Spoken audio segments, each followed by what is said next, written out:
Thank you everyone for joining us for today's webinar. My name is Natalie Rodriguez, and I am with the Forensic Technology Center of Excellence, a program of the National Institute of Justice. Before we get started, I will go over how you can view and interact with today's webinar. The first thing I'll draw your attention to is the chat pod, which is located on the right-hand side of your screen next to the player window. The chat is the best way to communicate any questions you have regarding today's material. All questions will be retained until the Q&A session after the presentation. The chat is also the best way to let our support team know if you are experiencing any technical issues. Simply post a short description of the issues you are having, and our audience support team will assist you. If for some reason you happen to lose the audio or video during the live stream, the first thing you should do is refresh your web browser and then click the play button in the middle of the player window. If this does not work or you experience any other technical issues, please use the chat to notify our support team. You can also contact us with any customer support issues with the FTCOE toll-free number or email address located directly above the player window. We will begin today's webinar shortly, but first, please take a moment to type your location into the chat so we can get an idea of where everyone is joining us from today, as well as confirm that the chat is working properly.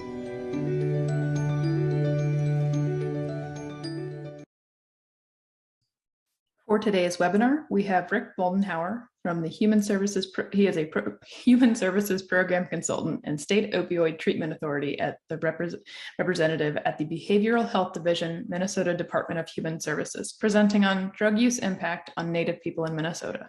Without further delay, here is Rick. Hello and good day to you all. As mentioned, my name is Rick Moldenhauer. I'm with the Minnesota Department of Human Services, the Behavioral Health Division. And we are here today to discuss treatment and overdose disparities in tribal lands, specifically within Minnesota. If you would like a copy of this presentation or have any questions regarding its content, feel free to contact me. My contact information you see on the slide in front of you. We are continuing to work remotely as part of the COVID situation, so the easiest way to get a hold of me is by email contact, especially if it's looking for specific stats or data or something to that effect.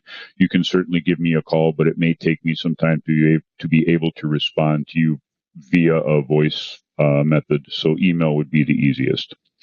So again, we're here today to talk specifically about substance use patterns, trends, and overdose trends and patterns for native versus non-native on and off reservation soil.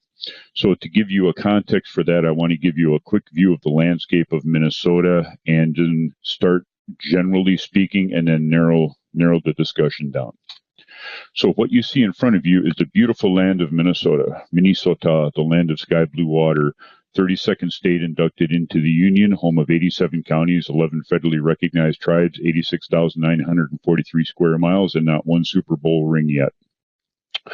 Within those 87 counties and 11 tribes, we have about 430 state licensed substance use disorder treatment programs, about 14 detoxes, half a dozen withdrawal management programs, and roughly 3 dozen tribally licensed programs. All of those programs have information specific to clients at time of admission that tell us what the client is about. So it covers demographics, age, race, gender. It goes into socioeconomic status and other affiliated things, veteran status, a lot of detailed questions about primary, secondary, tertiary substance of use, route of administration, frequency and volume of use, and so forth. So out of that large data pool, we then collect and create product. We create and collect annual reports. We do specific data runs. We do a lot with this information. It's our Minnesota's specific feeder for the SAMHSA requirement of treatment episode data set. So the first part of today's program is specifically around treatment admission, and then we'll get to the overdose a little bit later this morning. I want to emphasize to you that this is not prevalence data. It's a subset of prevalence being treatment admission data. Now, we believe that treatment admission data can be extrapolated up into trends and patterns or prevalence use data. My point is to keep in mind that everyone you see here, every individual talked about here, is somebody who was in the right place at the right time with the right funding source where there was either a residential bed or an outpatient slot available. These numbers do not include emergency room visits. They do not include incarceration. They do not include any other non-substance use disorder treatment modality. So the numbers that you see here can easily be doubled or tripled to include all those other facets of health or social determinant care that substance use has an impact on. So to talk a little bit about the landscape of Minnesota. So along the chart you see right now along the abscissa and the ordinate, you'll see by calendar year from 1995 to 2020, and then raw treatment number admissions. So as a general statement, you see a slow, steady increase in the total number, the highest line there, of treatment admissions up until about 2019, 2020, when COVID and a few other things happened. What I want to point out to you is people look at this sometimes and they'll see the adolescent line along the bottom, where there's a slow, steady declination starting about 2011, 2012, at the same time that there's an increase in both the total and the adult treatment admission numbers. It's sometimes thought of or interpreted as we're more proactive, we're doing a better job at early intervention, we're getting more people into services at a younger age. While some of that is true, I would point out to you that both the adult and the total lines are increasing. Adolescent, as we define it, is under age 18. Adult is 18 to 99. And we do see an increase in recidivism. So many people that are coming into the system as adolescents are reappearing into the system as adult. Adolescent is 12 to 18. Adult is 18 to 99. So there's a much larger pool in the adult line. So my point here simply is that just because the adolescent line goes down does not mean that they're not reappearing in the system as adults, which is happening. So when we start to look at admission data, we look at drug of choice, primary drug of choice. As you look at the chart before you, using the same parameters of calendar year 1995 out to 2020 and raw treatment admission numbers up the left side, the primary substance that people seek treatment for, generally speaking, in Minnesota is alcohol. We're a wine and stein kind of state. We like to drink. Secondary to that, if you notice, the gray line and the kind of light teal colored line are not the predominant substances in the state, but the fastest growing substances in the state are methamphetamine and heroin. You'll see more about this in a little more detail in a few slides. What I want you to take away from this is that while alcohol is still the most prevalent substance, the fastest increasing, more prevalent substance is methamphetamine and then heroin. And more often than not, the two are used together in a newer version of speedballing, if you're familiar with that term. I would also like to point out the dotted line going there that you'll see following the same trend line as methamphetamine and similar to heroin. That dotted line is route of administration being injection drug use. I have a slide a few ahead of here that will go into more detail about that. The takeaway that I want you to have from this is that while methamphetamine and heroin are both dramatically increasing, so is the use of syringes as a route of administration. And along with syringe use comes all the medical complications such as hepatitis. We have an increase in a lot of other communicable diseases secondary to the use of substances. More needles are being used as route of administration with all of the ill effects that that brings with you. When we start to look at differences in individuals. So for this discussion, what I was asked was to look at self-identification of American Indian or Native American versus other racial categories by self-admission. So using the same type of process with one change, what we're looking at here is by calendar years 2007 to 2018, and now instead of raw treatment admission numbers, you're controlling for it in rate per thousand. Controlling for incidence in rate per unit, 1,000, 10,000, 100,000, is a way that we try to calculate overall impact. So in Minnesota, by demographics, American Indians make up roughly 1.2% of the total population.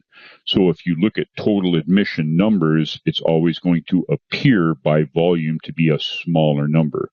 But when you control for overall population in incidents per thousand, it gives you a better idea of what the impact on that specific group or that specific area is. It's a common method used in epidemiology. We use it with communicable diseases and everything else.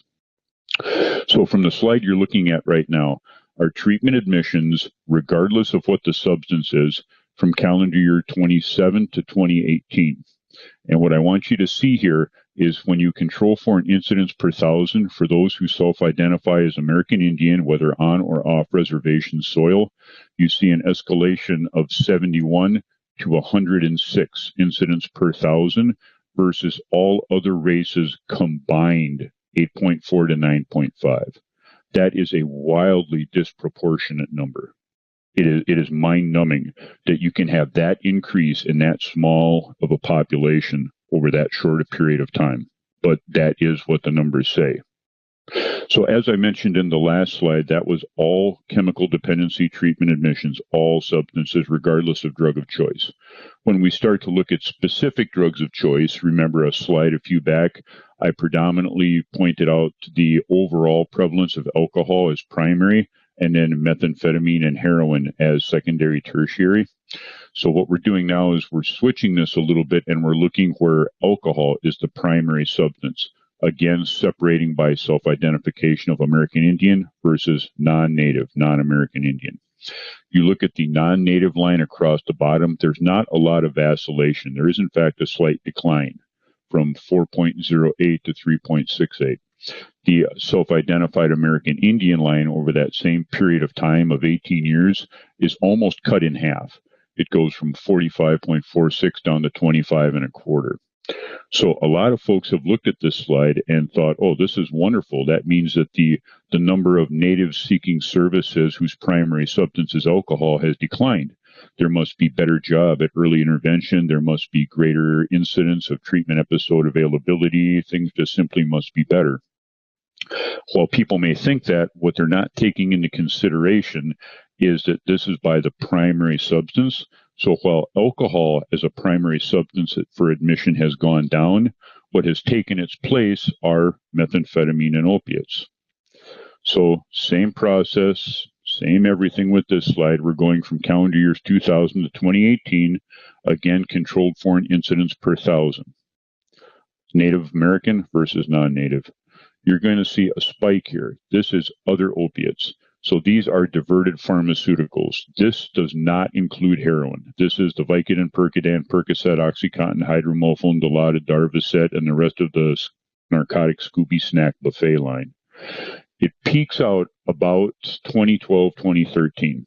Slow, steady increase from the 2000s up, peaks, and then starts to tail off. So as that starts to tail off, again, people look at this and they go, well, this is wonderful. Prescribers are changing prescriptive practices, better interdiction, less selling. Things are better because now we're looking at less alcohol as primary substance, and we're starting to look at less opiates as the primary substance at time of admission. But again, you have to look at it in the larger context of everything else that's happening. So the next slide shows you methamphetamine. So same everything, calendar years 2000 to 2018, controlled for an incidence per thousand. You're looking at 2010, 2011, 2012 timeframe, the same period of time where you saw alcohol start to decline as primary substance. You saw the increase in pharmaceutical opiates crest and then decline. You start to see a really prominent increase in methamphetamine as the primary substance, where from 2013 or so, you jump from 8.8 up to 29.9, rounded to 1,000 incidents per thousand, where the general population is only changing less than maybe 1.5 per thousand.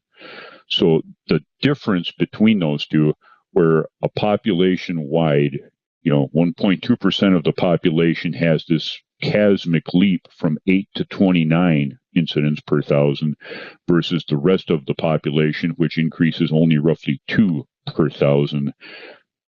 The disproportionate impact is loud and very, very obvious. And remember that while opiates, pharmaceutical opiates and methamphetamine have become really prominent here, almost replacing alcohol. We do also have heroin. Now, when you look at this slide, and if you go back and compare it to the, quote, other opiates, the pharmaceuticals, you're going to notice that the trends intersect. When you get into that 2012, 2013 timeframe where there's the sudden, fairly dramatic drop in other opiates, you see this great rise in heroin. And that is right now the greatest recidivism factor that we're seeing in Minnesota treatment admissions. So people that were coming in as clients in 2008, 2010, 2012, where their primary drug of use was a pharmaceutical opiate, are now representing in 2015, 2016 and forward, where they have gone from pharmaceutical opioids to heroin. The pharmaceutical opioids have become more difficult to get a hold of because of rescheduling, because of changes in prescriptive practices and what have you. So you have individuals who have an active opioid use disorder. They are physically dependent on an opioid, but they're no longer to get pharmaceutical grade opioids, so they're switching over to heroin. And we see that trend throughout the entire state of Minnesota. Again, to put this in perspective, when you look at this slide in particular, in calendar year 2017, 1.2 per thousand statewide are seeking treatment services for heroin as a primary substance, compared to self-identified American Indian, which is 30.85 per thousand. That's a 30-fold increase. When you look at the state of Minnesota as a whole, American Indians are roughly 1.3, 1.4% based on the last demographics available at the time of production of this presentation, which is 2017. So that small, thin slice of the whole population of Minnesota accounts for that great a disparity of treatment admissions, whose primary substances are now becoming methamphetamine and alcohol. So when we take some of this information and start to break it down a little bit further, what we're going to take a few minutes and do is look at, geographically speaking, how heroin and methamphetamine growth has spread and impacted tribal lands and native people within Minnesota itself. The map that you see before you, similar to the one previously, takes into account all treatment admissions, whether it's a state license program, a tribal program, it's somebody who is admitted into a treatment center for services in Minnesota. This slide in particular is looking at heroin as the primary substance for calendar year 2007. What I'm going to tell you right now is, as we go through these slides, what you're going to see for the greatest treatment admissions for both heroin and for methamphetamine, especially on the secondary slides, the more advanced years, is that without exception, every highlighted area within the state of Minnesota, the greatest amount of treatment admissions are with counties that are either on or physically contiguous to reservation boundary, and that is true without exception. So here you see calendar year 2007 for heroin as a primary substance. If you look at the scaling on the right-hand side in what would be Wisconsin, where it says heroin admissions rate per thousand, you'll see that the greatest incidence we have is Hennepin-Ramsey County, with kind of the outlier off to the west there. So in this scaling, we're at 0.9 statewide for heroin as a treatment admission in 2007. If we hop in the time machine and move that to 2019, we have gone from less than 1 per thousand now to 20.6 per thousand for heroin. And as you look in the northern parts of Minnesota here, where you have St. Louis County and the darkest shaded counties, those are counties that are either on or physically contiguous to reservation boundary, which is one of the reasons why you see such a dramatic increase in treatment admissions for Native people, is because there's greater volumes of the substances available in those areas, consequently more people seeking treatment services for them. So if you think back a little ways, heroin had replaced pharmaceutical opiates and was the third most common substance for treatment admission. The secondary and greatest increasing one was methamphetamine as a primary substance of use. So let's look at the impact of that. Same process, we're going for incidence per thousand This is based on where the individual lives at time of admission, not where they're seeking services. They may be in a residential program a few hours away. This is where they are residing at the time of treatment service. So in calendar year 2007, for methamphetamine at its height, we had roughly 3.06 per thousand that were seeking treatment services for methamphetamine. As we roll forward, this is 2019. So we have gone from 3 per thousand to 20 per thousand. And in fact, I had to change the color gradation on the scaling here because when we went from 3 to 30, the entire state turned black using the existing colors. So we had to change and add additional scalings to be able to show you even where the county lines were on this. So as you see here, the whole entire upper region of Minnesota, what we generally refer to as the Iron Range or way up north there in modern lingo, that is a fire with methamphetamine. So the affected Ojibwe reservations up north, the 7 up there, as well as the 4 Dakota reservations in the southern part of the state, this universally affects everyone everywhere. If you think back to that general overall slide where alcohol was the most prevalent, and then you had the heroin and the methamphetamine, that dotted line that was on there showed intravenous drug use or syringe use as a route of administration. So I wanted to show you pictorially, graphically with these maps, what that looks like on the ground. So using the same process, we're looking at calendar year 2007. And this is regardless of what the substance is. It could have been heroin, it could have been methamphetamine, it could have been cocaine, which is a much smaller number here. But this is where the route of administration for their primary substance is some method of intravenous drug use, whether it's mainlining, skin popping, what have you. So again, when you look at the map here from 2007, you see the greatest incidence is still peaking out at about 2.5 per thousand. When we skip forward to 2017, that has gone up to 44.5 per thousand. Again, it's logarithmic increase in growth. And when you look at the map here, if you compare it to the map for methamphetamine and the map for heroin, you're going to see where the greatest incidences in the other upper northern part of Minnesota are in counties that are either on or physically contiguous to reservation boundary. If this were a contagion, if it were a contractable illness by passive contact, if you could inhale and catch it, if you could touch somebody and contact it or contract it, this would be considered an epidemic. In fact, the exact definition of an epidemic out of the dictionary that you see before you talks about affecting or tending to affect a disproportionately large number of individuals within a population, community, or region at the same time, giving typhoid as an example.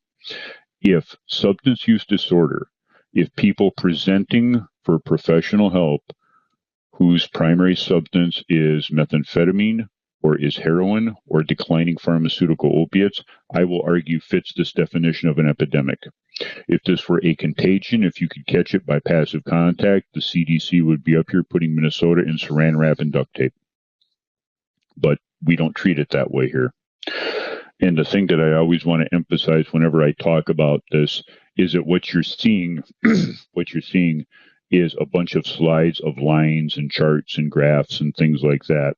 But you have to remember that everything you see here, everything that you see here is somebody.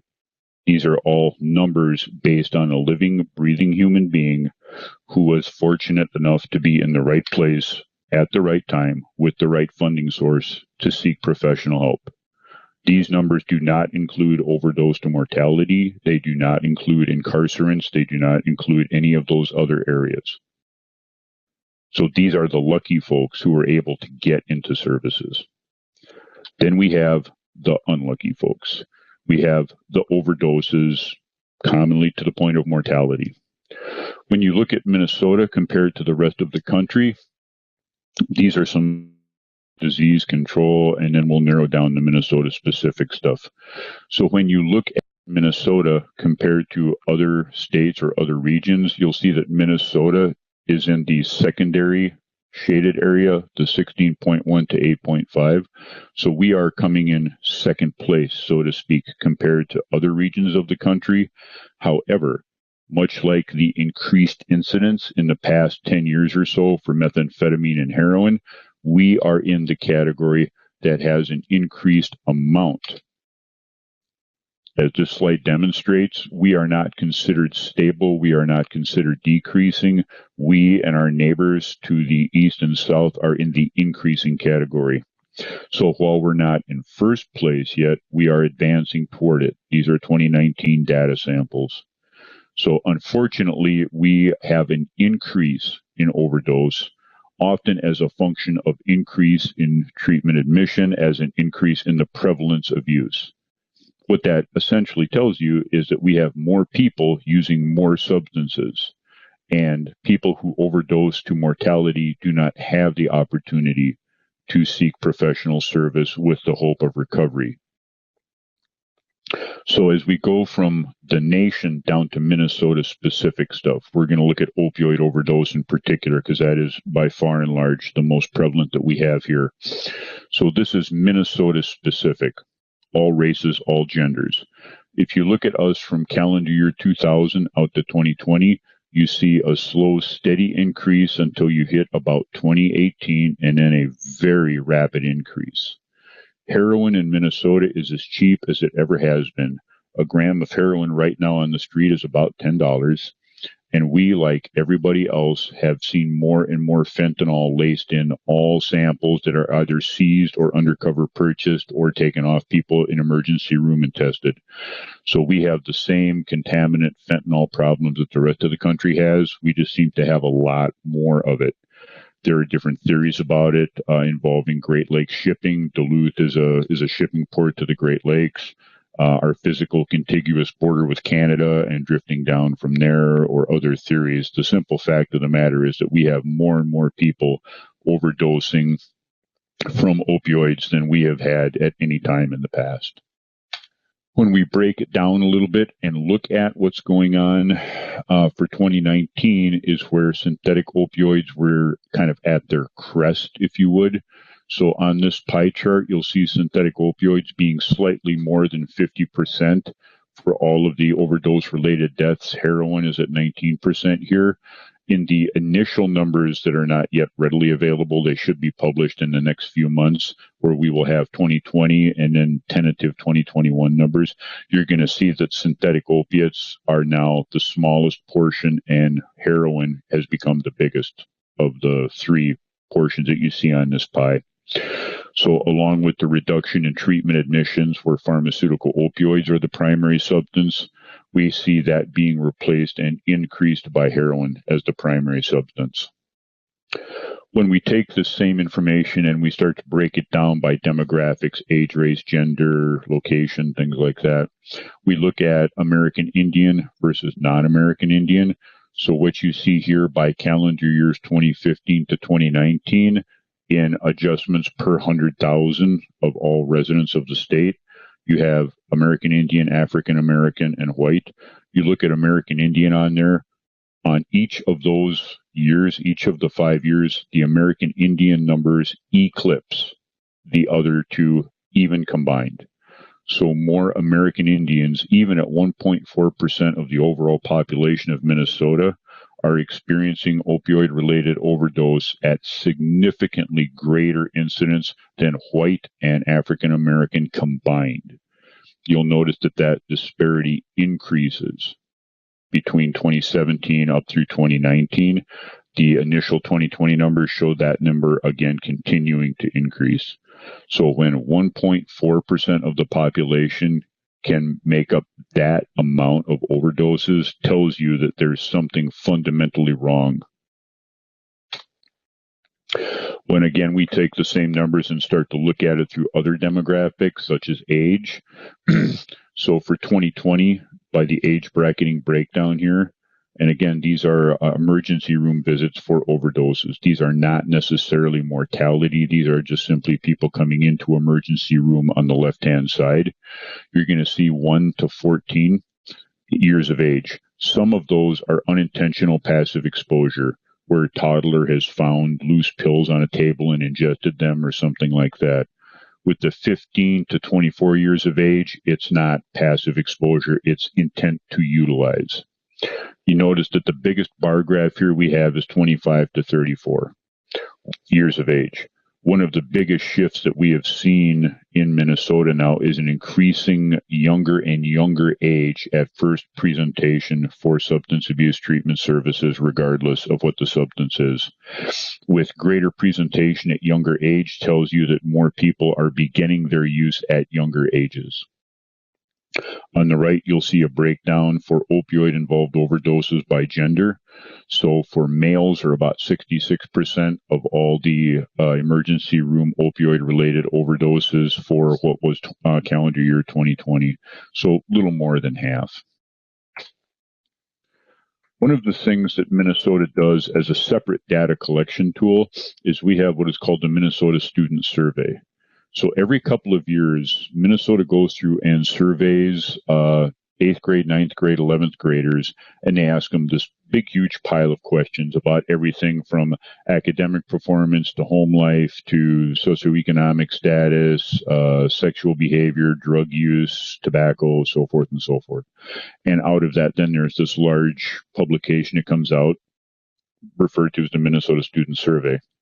So from the last Minnesota Student Survey that was conducted in 2019, published in 2020, what you see here are 8th, 9th, and 11th graders indicating that they had had use of and consequences of the use of prescription pain medication, narcotic analgesics, or that other opioid category. So while some people look at this and they look at the percentile of students being maybe 2 to 5% of students think it's not really that big of a deal, I want to point out to you that that bottom line, which is the 8th grade line, from 2013 through 2019 has increased from roughly 0.8 to 4.2. So more and more people, again, at younger ages, are experimenting with and having unintended consequences, overdose in many cases, from the use of substances. So a couple of things to keep in mind about this is what is legal and what is clinical are two different things.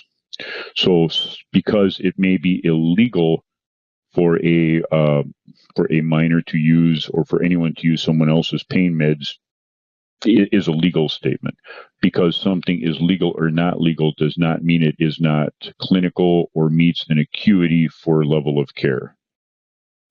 When we talk about policies, especially in the interaction of the state and tribal governments, autonomy versus government control. So tribes certainly have autonomy, and we have a variety of statutes that make allowances for tribal autonomy around substance use disorder treatment, creation of their own treatment programs, funding mechanisms that are either directly linked to Medicaid, Medicare, or Indian Health Service or other. Where a question comes into play at both county and tribal level is individual choice and decision versus governmental control of those decisions. You see this with HMOs and insurance companies and some government-funded programs where the government or the tribe may choose to quote-unquote send someone or place them at a particular program versus an individual desire to go to a different program. That changes from state to state. Different states certainly have different criteria. Some of our tribes in Minnesota have a number of tribally licensed programs, both outpatient and residential. Some do not. So de facto, they end up using state services versus local tribal services. And both of these can change as a function of time and location. There's certainly nothing that prohibits increased enhancement or changes around tribally licensed programs to improve what they do, or even now with certain, with specific state regulatory changes, tribes now can establish off-reservation, tribally licensed and funded treatment programs in Minnesota. It certainly enhances the ability for people to be able to seek services outside of an immediate area, so somewhere they don't have to walk to. They can be, in some cases, hours away and have an opportunity to have some separation from their using environment versus where they have a better chance at treatment success in a different location. Within the current DSM-5, you have 10 categories of substances. And just to highlight this for Minnesota anyway, while alcohol remains the most common substance, methamphetamine, or what would be classified as stimulants, and then heroin, falling under the opioid category, are the most prominent, alcohol, and then the methamphetamine and heroin are the most steadily increasing of all of this. What seems to play a social determinant role in this, more so than law enforcement or legal consequences, more so than other comorbid disorders, mental health, medical complications, even funding sources, what seems to be such a primary driver in a lot of this is stigma. So stigma is basically weaponized ignorance, in my opinion. So there is such a stigma attached to substance use disorder where we blame the individual. Individuals are not held to blame, so to speak, for diabetes, for DVT, for cardiomyopathy, for any other medical condition. But yet there is still this predominant idea that if someone has a substance use disorder, that somehow it is their fault or they have done something to incur that upon themselves.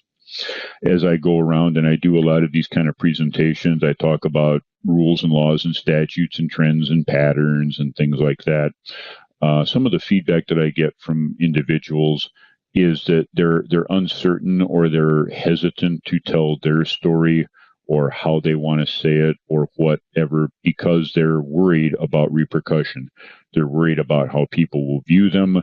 They're worried about potential consequences to employment or things such as that. Another common one that I hear, especially from individuals that are involved in 12-step programs, is that they believe that being involved in 12-step program in an anonymous movement somehow prohibits them from talking about their story in a public format outside of a meeting place. And my suggestion is that you think about how anonymity and silence are not the same thing. If you're unwilling to stand up and say something about recovery, if you're unwilling to talk about how things have worked for you, I think you're confusing the two. Anonymity, you can still speak without giving full disclosure about everything that you have done or been or where you've been. Anonymity says that the message is more important than the person. Silence says that the message is not important enough to take the time to try to say something, and to be careful not confusing those two. We are in a society that will embrace a comforting lie rather than face painful truths. The greatest example that I think I can give you right now that I see going on is Narcan. So Narcan, naloxone, Narcan a trade name. Naloxone is an opioid antagonist. It's an overdose antidote, if you would, quote unquote, that is more and more common. EMS carries it. Most hospitals have it. There is Minnesota state law and Good Samaritan laws now for individuals to be able to carry it and administer it without fear under Good Samaritan laws of consequence. Yet we are in the process of trying to have statutory law enacted that would require it to be in a school. Nobody has any problem with AEDs, the defibrillators, being in a school. Nobody has any concerns about having EpiPens for bee stings or something like that in a school. No one has any concern for any emergency medications being on school grounds. But when you talk about having Narcan at a school in case a student has an overdose on opioids, it is to the point where we are talking about having to have statutory language to make that seem okay. So when we talk about self-help, I've spent about 40 minutes now talking about how things don't work and what's bad, what does work and what can work. So we have a variety of things, both old and new. The oldest of the self-help movements, Alcoholics Anonymous, Narcotics Anonymous, and others have been around for many years. They are not quote-unquote professional services. They are peer-led services. They are free. They are readily available. And many of them with COVID now have even gone online or remote. For individuals not interested or have some aversion to that type of thing, you have or what is sometimes called secular, non-spiritual, SOS, Secular Organization for Sobriety, WFS, Women for Sobriety, and other non-anonymous support group movements. And you also have what is not always talked about in discussions. You have spirituality, you have religious or cultural beliefs. Every person is different. Every ethnicity, every culture has its own specific beliefs and nuances. And there is no reason whatsoever to put those on a lower threshold or look at those differently or somehow as being less than any form of professional service. Ceremonies have been around for thousands of years. They have kept the people alive for thousands of years. There is no reason to think that any of that is not as necessary or as effective, if not more so in today's world, than any prescription, than any medication, than any professionally run group by somebody with a license. And in fact, I would argue that in many cases, it's more effective. When we talk about treatment options, this is true in Minnesota as well as nationally. Basically, it boils down to kind of three professional services. You have residential treatment, defined as somewhere where somebody receives services and also resides at the same time. If you're in an area that uses the American Society of Addiction Medicine, that could be high-intensity residential. It could be a residential withdrawal management program, the 3.5, 3.7, 4.0 type of stuff.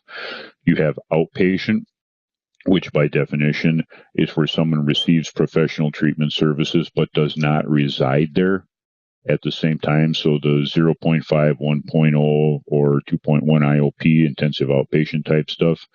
And the third being MAT, medication-assisted therapy. MAT becomes a controversial topic in different times and different places. The two most common medications used are both related to opioid use, being methadone, which is the oldest of the two, and then buprenorphine products. There's pros and cons and reasons for and against both of them. They are simply two medications that can be used to assist people.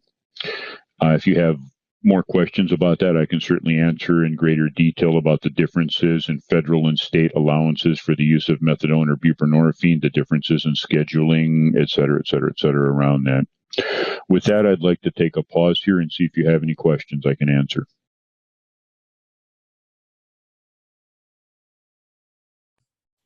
All righty, we're going to go ahead and jump into Q&A. Turn on our cameras. There we go. All righty, Rick, thank you so much for that very informative presentation. We're going to go ahead and jump into some questions here. You presented a lot of great data for us. Question here is, what is the largest increasing category of substances in Minnesota for treatment admissions? For statewide would be methamphetamine right now. So methamphetamine and heroin, if you think back on one of those earlier slides, are the two that are kind of chasing their way up. While alcohol remains the most predominant statewide, demographic-wide, the two largest increasing are methamphetamine and heroin. And interestingly enough, when one is coded as primary, more times than not, the other is coded as secondary. So heroin, methamphetamine, methamphetamine, heroin. There's an old term that's been around a long time called speedballing. Speedballing, it's what killed John Belushi. Back in the day, speedballing was mixing heroin and powder cocaine together and injecting it.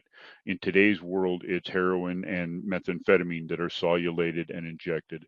So it's a stronger, nastier version of it, especially in today's world where you have a lot of heroin that's cut with fentanyl, which is all over the news. Everybody's heard about that. With methamphetamine too, the methamphetamine we have in Minnesota today is a lot different than what we even had here 10 or 15 years ago. At its height in the 2005, 2006, when all the headlines were about everything about methamphetamine, we still had a portion of it that was homemade. It was the homebrew stuff back in mom and dad's shed here in Minnesota. So these were not chemists and pharmacists that were making this. It was Larry the Cable Guy out in the ice house pouring A into B and hoping to avoid natural selection. So you had an impure product with a lot of contaminants and residues of incomplete chemical process.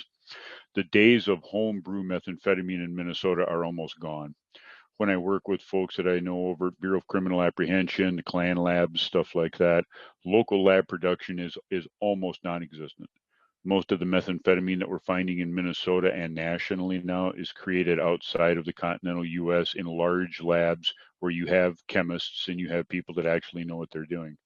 So the good news, bad news of that is that it's more predictable, meaning there's less chemical residue, less heavy metal poisoning. The bad news is that it's better dope. So you take stronger, more pure methamphetamine, you mix it with stronger, more pure heroin cut with fentanyl, and you mix the two together is part of that sudden drive you see in increased mortality as well. Yeah, sounds like a recipe for disaster there.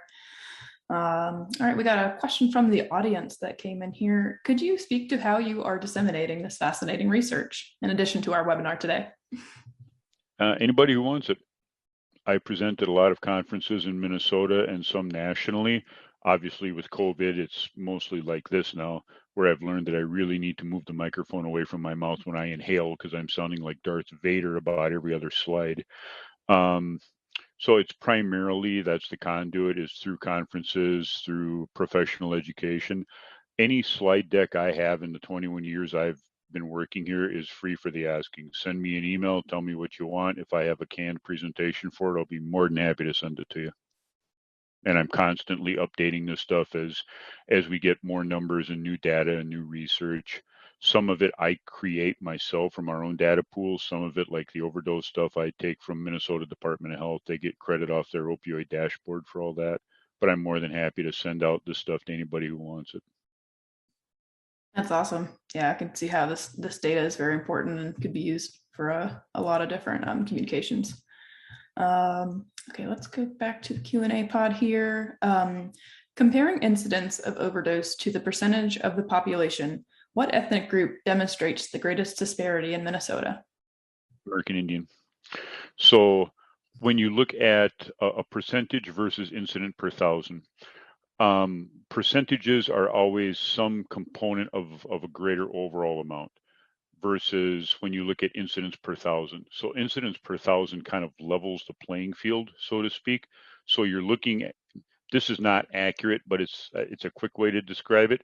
Percentage of a population versus percentage of a subgroup or a smaller unit.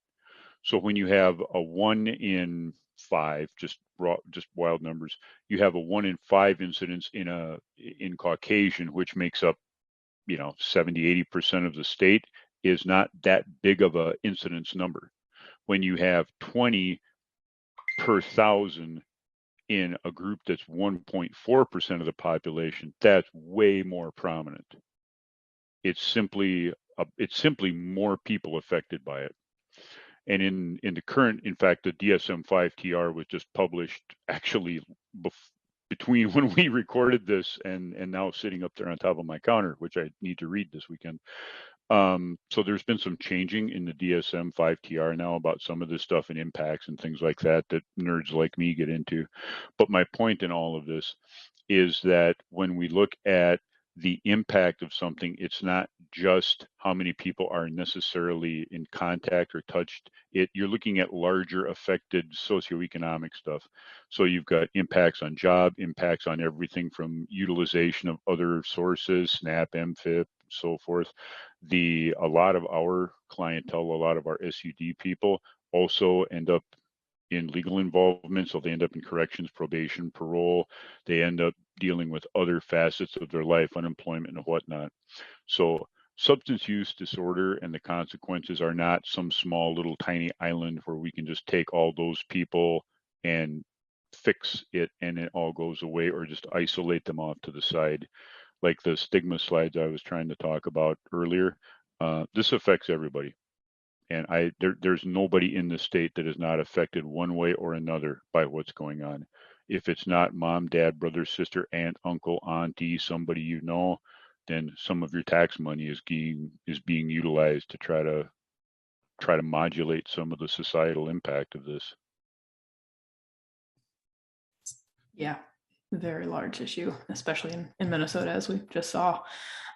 We had another question come in from the audience here. Do you have any insights into why the American Indian numbers are so high? Well, there's theories. And that's the best I can say is there's theories. Well, here's what I can tell you that is less theory and more factual. When you looked at the maps, the different colored maps, so where you see the greatest incidence for heroin and for methamphetamine are in counties of residence, meaning where people live at time of admission, that are either on or physically contiguous to reservation boundary. So from a law enforcement standpoint, I hear BCA and other agencies argue about jurisdiction, who actually has authority on or off reservation for enrolled natives on or off reservation, and so forth and so forth. There's been discussion about reservations in particular being targeted for that exact reason, because of the uncertainty of who has jurisdictional authority for search and seizure, arrest, so forth. Some of the reservations have high per cap payments, more readily available money. It's a theory. I'm not saying it's correct. I'm saying it's a theory. More from a human services clinical side of it, we talk a lot about historical trauma and a lot of the things that come along with that, precursor for it. There's many theories about why it is. The simple fact of the matter is it is. If you want a fairly startling statistic, if you go to MCF Shakopee, Minnesota Correctional Facility Shakopee, which is the one women's prison we have in Minnesota, you look at their daily inmate report. I didn't include it in this presentation, but if you look at their daily inmate report, for their 680 or so prisoners they have at any given time, about 20% self-identify as Native American. Female natives are 0.5% of the population of Minnesota. So when almost a quarter of all the female prison incarcerants in Minnesota are of one very small thin of the entire population, it says something. And if you look at the back sheet or the page 2 of those daily reports, you see that almost all of them are drug related. We can do better than this. Yeah, that is a startling statistic for sure. We have about 9 minutes left here, and while we wait for any more questions to trickle in, do you have any final thoughts or anything else, just like if you had to depart with like one major message from all of this, any final thoughts, I guess? Well, this slide deck, like many others I have, again, are free for the asking. I've got slide decks and stats and data that cover many things. We are constantly changing and updating our stuff with new data runs. And if you're looking for something specific to an area or a region, send me an email and I'll see what I have that's canned, meaning completed, already done, or what I might be able to produce or get a hold of for you. All of the numbers and all this neat graph and stuff does nobody any good sitting on my hard drive. And there's a lot of grant money that comes out that is available through state and federal agencies. This type of stuff is fairly objective and difficult to argue against.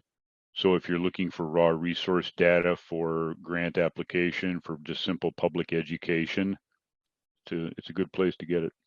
And it's free. Yes, that's great. Yeah, and data is so very important and helpful in all of these things. All right, we haven't had any more questions come in, so we're going to go ahead and close out our webinar today. Thank you so much, Rick, for being here with us today and for taking time to provide such valuable information. We will definitely share your contact information with the audience, and this will be archived, so I'm sure you'll receive some inquiries. Okay. All right, thank you.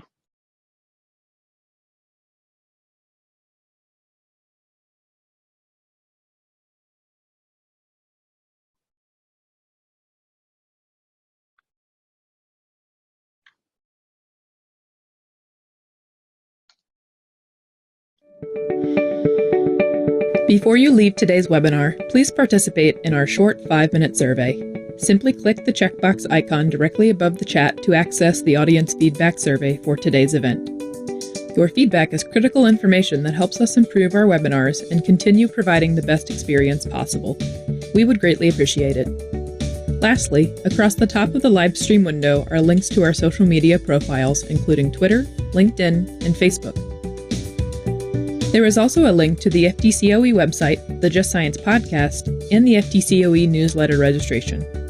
Like, follow, or subscribe to stay up to date with everything the FTCOE is doing in support of the forensic community. Thank you again for attending, and we hope everyone has a great day.